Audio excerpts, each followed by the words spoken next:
What's up guys? Welcome to the fourth video of my channel, Foot Soccer. In today's video, I'm gonna review the brand new Nike Phantom GX Elite FG. I didn't buy the previous generation Phantom GT1 and Phantom GT2 because they run too long and the upper felt too stiff. So I've been waiting for nearly a year for the Phantom GX to come out. Now I have Phantom GX on my hand. I'm gonna talk about what's good and what's bad about the Phantom GX. If you want more videos of soccer cleats and turf shoes, please subscribe to my channel and press like to this video. Also, please don't hesitate to write down comments below if you have questions or ideas you would like to share. Unlike the upper of Phantom GT, the Phantom GX's upper does not have texture on top, but instead they have what's called a grip knit. This grip knit consists of two parts, the sticky red knitted part and non-sticky violet knitted part. Like its name suggests, the upper provides different type of friction compared to the previous generation. It feels more like Puma Ultra 1.4's Grip Control Pro coating. Although Phantom GX feels less sticky than Puma Ultra, it was sticky enough to get trapped on the ball while dribbling. If you look closely, the grip knit is actually attached on top of the base upper, so the upper is a combination of two thin knitted materials. And the upper became way softer and more flexible compared to the previous generation, but more resilient than Puma Future 1.4's upper. As usual, ACC coating was applied on the upper, so when I pour water on Phantom GX, nothing was absorbed, which allows you to not worry about playing in rain and snow, and the waterproof function is better than Vapor 15. I bought the DF version, which include ghost lacing system and dynamic fit collar, which covers the ankle like the old Phantom Vision. I personally like the way how ghost lacing system covered the laces, and Unisport had mentioned that DF version holds your heel better than the low cut version, so I am very satisfied with my choice. The dynamic fit collar that covers the ankle is made out of Flyknit, which is very flexible, and the heel cushioning is thin but covers broad area, and it is soft suede material. The internal lining is a smooth coated material that has no cushion at all, but it helps with waterproof function. This material neither helps nor disturbs the fit when I put them on. The outsole has changed dramatically from the previous generation Phantom GT. There are 13 different scientifically designed studs, which hasn't been used in Nike's outsole before. The aggressive blade studs help with the explosiveness when you sprint. The less aggressive TriStar studs help with cutting inside for the wingers, and the stable circular studs help with keeping the ball inside. The length of the front studs is 0.7 to 1.2 centimeter, and the rear studs are 1.5 centimeter long. When I do step training with a leather, it feels very stable and didn't feel any stud pressure on an artificial grass. When I flex the outsole, it is not as explosive than the other soccer cleats, and it felt like this springy sensation was missing when I do the sprint.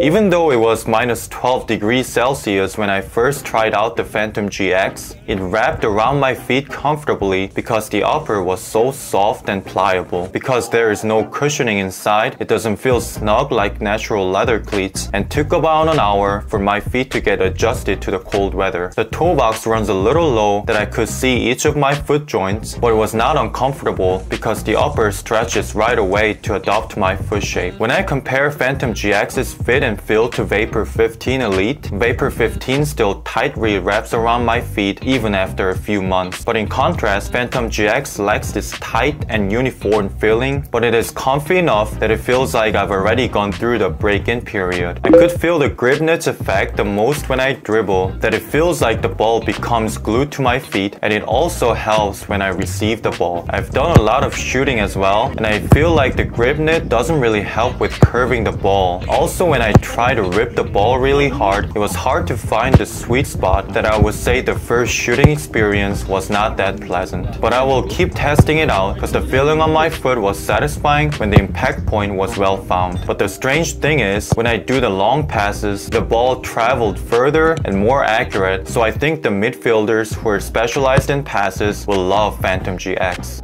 My feet measure about 262 mm in length and about 97 to 98 mm wide, and I wore the Phantom GX Elite in my usual US size 8.5 and 265 mm in Korean Japan size. The size is similar to Vapor 15 Elite, that they run a little long, about 1/4 of my thumbnail left, which in my opinion gives me the best performance. The width was not tight at all, that it felt like it had gone through the break-in period already. Unlike Mercurial Vapor 15, I think you can wear Phantom GX without much problem even if you have white feet. They weigh 207.6 grams, which is heavier than the Vapor 15 Elite FG, but way lighter than Adidas Predator Edge or Puma Future Z 1.4 that fall in the same category. Overall, I was very satisfied with how Phantom GX comfortably wraps around my feet from the beginning, and I also like the grippy touch feeling it provides. However, it is a shame that Nike decided to remove Phantom GNA that had lasted for years. That they always had some kind of foam pods, texturing, or ridges on the upper. And to be honest, I'm not sure yet if this new grip knit on Phantom GX performs better than the previous Nike Phantoms. As of right now, I've worn them just 2 hours, so I'm gonna keep trying them out for the next 1 to 2 months, and I'm gonna come back with more reliable review. That's it for today's video, and like I said before, please write down comments below if you have any questions or ideas you would like to share. Thank you guys.